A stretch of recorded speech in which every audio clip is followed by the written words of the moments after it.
MDG TV, une chaîne Wint pour la cause de Christ. Mafuta Yasika, Mafuta Yasika, Mafuta Yasika.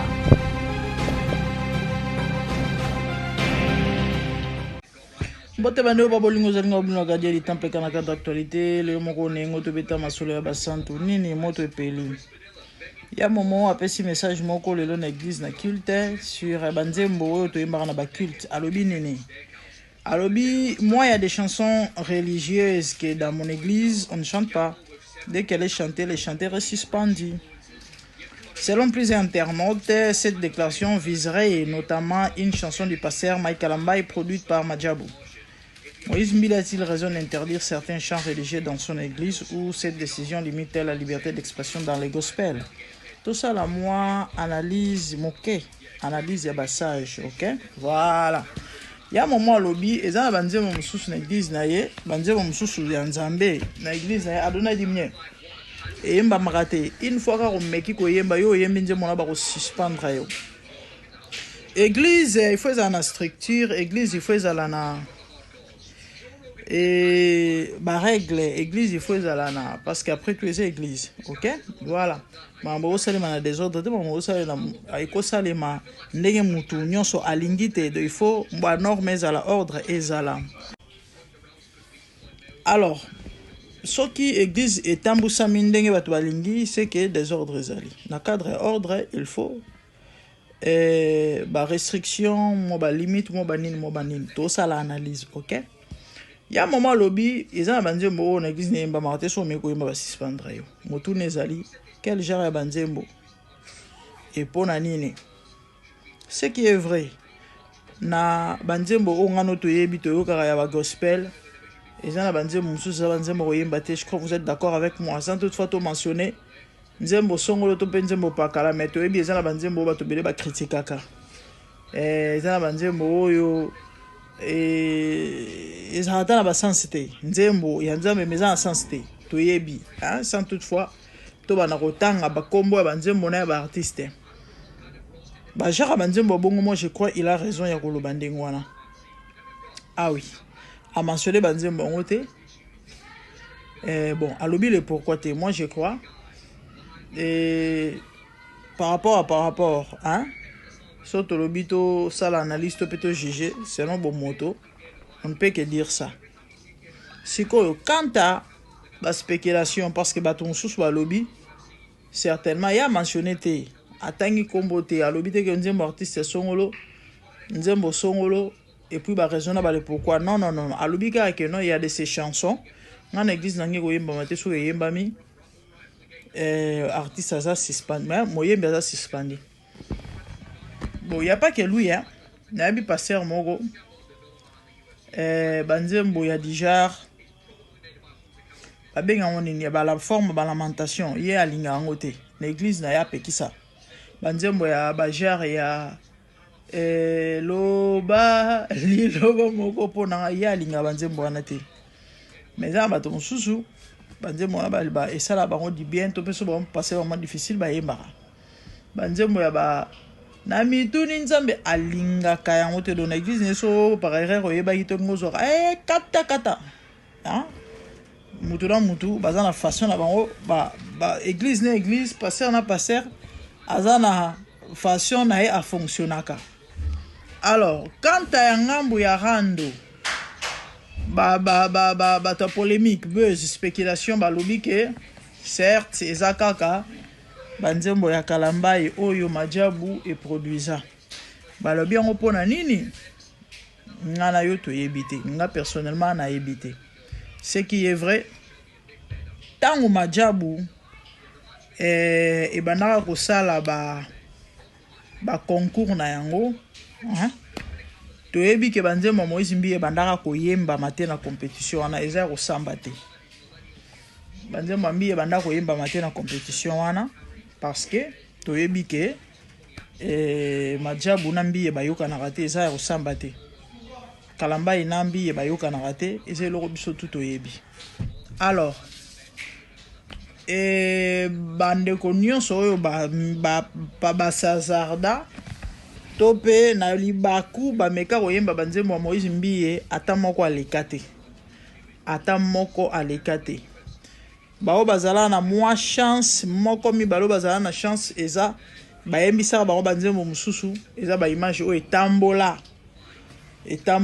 bayembisa bango banzembo mususu ayembi nzembo Mbiye bayebisa no il faut changer nzembo et puis bapesi chance ya suka garçon mon na ebara bon comme on a ekimingai il chantait tellement bien azala na moi chance tanga yemi nzembo Mbiye kalamba yebisie oza na chance asuka changer nzembo kaka sikoyo areyembi abandeli ayemba nzembo ya Michael Mbai ye azwa mo chance aleka mais la plupart bat bayemba banzembo Mbiye bandeko ba bolingo ba disqualifier bango ba msusu ba bandeli sa bango toyebi ke banzembo Mbiye ezalaka na droit ko beta te na compétition ya majabu et bato ebele sikoyo ba o bazoloba ke ezali banzembo Moïse azolobela eza banzembo ya Mike, c'est par rapport à ça. Donc pour na bango certainement ezaka par rapport ya rando o existaka entre bango de yango banzembo ya Kalambai ekoyemba na église na été mais sinon lui atika ko mentionner te artiste to penzembo nini et bale pourquoi donc on ezali analyse to sali par rapport et to meki ko réfléchir et to peut ko analyser par rapport ya batu nyonso o bazoloba ke eza banzembo ya Kalambai donc to meki ko bimisa ba raison ba cause ya le pourquoi balobi bongo. Alors ngai conseil na kopesa en chitant et so yeza par rapport ya structure ba règle ba benga ngonene et discipline ordre na église nde pasteur Moïse alobi bongo oui là il a raison mais soki o bat bazoloba eza par rapport ya rando to pendenge bayoka na raté ngana koloba ke ezali malamu te place bana banzambe bazali je ne dis pas que c'est ça la raison mais soki eza yango conseil eza que la Bible nous demande de rechercher la paix avec tous. Non seulement ça, na Romain lobby poursuivez la paix. Et ce qui est dépendre car na bino bolanda kimia boluka kimia. Place bat bavandi mabe ezanga kate. Kalambai na Moïse kobenda na eza normal parce que baba être humain. Mais étant ba na nzambe tobe basali na nzambe boluka kimia. Ce qui est pour na barando, moi je crois ezali malamu te. Je me rappelle il y a quelques mois passés, bon, il y a quelques mois passés, Christian Moukouna leka na Philadelphie. Et pasteur Roland Dalo a sengaki aye manzembo ya frère Moïse Mbiye. Il y a pasteur Moïse Mbiye, c'était quelle chanson? On a joué basouté so yezaki nzembo nini. Abanda oyemba pasteur Dalo ebisie s'il te plaît yemba nzembo oyo. Nzembo on a joué batezaki nzembo nini. Christian Moukouna yemba ki yango. Bato bameka koluka kosala ngo polémique mais je crois elekaki nango hein après tout toza bana nzambe pasteur Dalo azali papa bien qu'il y a des choses que les gens disent sur lui ngana yoka bato baloba ke Dalo alinga Mbiye ete Dalo alinga Mbiye ete asi atonga Mbiye ayoka mais le vieux asenga Christian Moukouna yemba nzembo Moïse et lui prier il était dans la présence de Dieu. Donc là, je peux réaliser, comprendre. Bon, mais tema batunza me mutoyebi mais pour nangai, en tout cas na mona ki rando moko wana te na motema mabe moko wana te. Et bref, voilà. Je crois que vous comprenez ce que je veux dire. Donc, ngana olobake etamba na nzambe oui, place bat bazali ko swana ko ben na negozanga te. Mais basale nzambe toluka kimia entre nous. Soki ko boya ko yemba nzembo muninga eza pona rando. Moi je crois wana tosala nzambe te Mbiye azala na banzembo ya kitoko Kalamba azala na banzembo ya kitoko et oui édifiera paix. Donc voilà soki tokoyemba yango eza pona to s'édifier ndenge makomi ezoloba na biso to s'édifier na ba cantique. Donc c'est ça.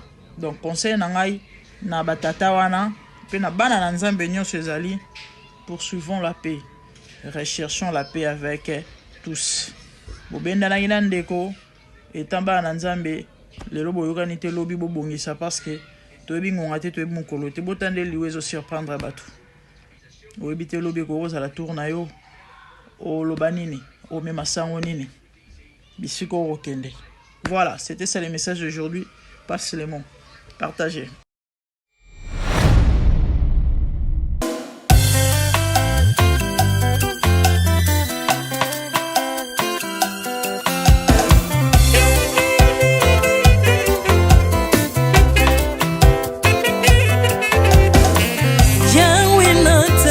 mokili oyo namoni te natangi na histoire ya monde namoni te naluki nayemba pete toze pour passer Seigneur je n'ai pas pris non plus entendu parler oui akokalala yo Yesu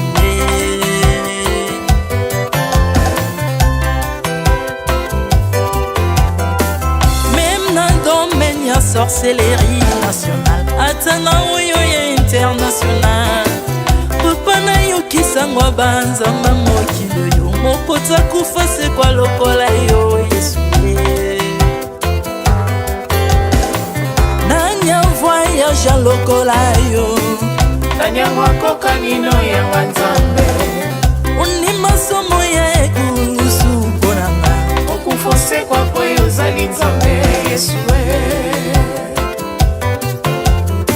nzambe moneno kitana se olata nzoto poyo bikisanga okitana se pozwe sikananga ofuta nyongo na nzambe nanga Yesu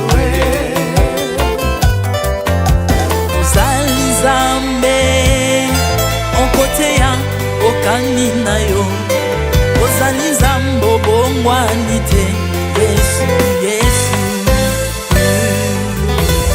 ozali nzambe onkote ya okani na yo ozali nzambe obongwani te Yesu Yesu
ozali nzambe na bomoi papa ozali nzambe na bomoi yawe ozali konzi oyo esimba bomoi nanga ozali nzambe oyo abikisa maladi nakokende wapi nzambe soki na yo te likolo evanzelo na yo yawe mabele nyotelo na yo ozali nzambe ozali nzambe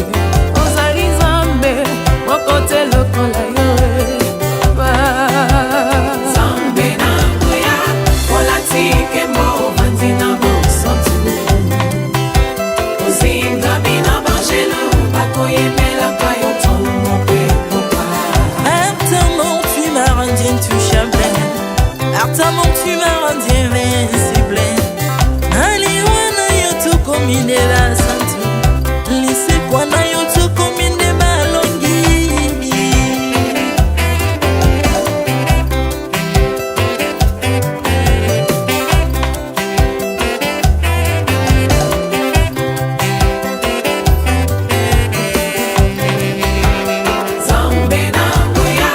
olatike mo vanzina bosotu ozinga mina bangelo bakoyemela kayo tomo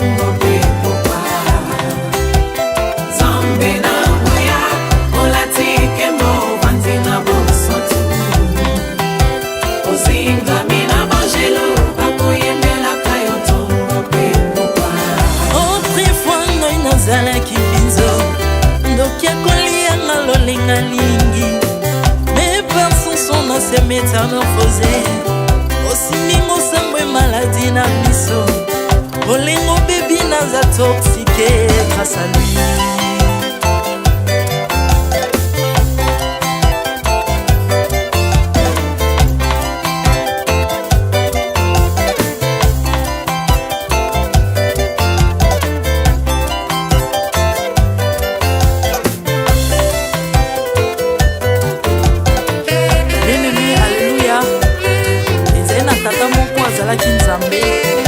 Tango akufi badeptine balobi keno akosekwa po nzamba bakristo basekwa alors po bafacilite lisekwa na ye bakunda ye mutu libanda po ntango akolamuka abimaki elingala moko mais comme nzambe na biso alinga kokambola gloire na moto te lobi nango na ntongo baya kokuta bangulu basepelisa mutu ya nzambe na bango yango bien aimé bato wana bakoma oyo biso dolera ngulu te po milimo mobe ekotaka na ngulu so bino bolera ngulu te po milimo mabe ekota na ngulu bomelaka mai te po milimo mabe ekotaka na mai yango tokumbisa nzambe po akufa asekwa avandi na loboko ya tata mpona kolinga sele mpo na nga na yo Jésus.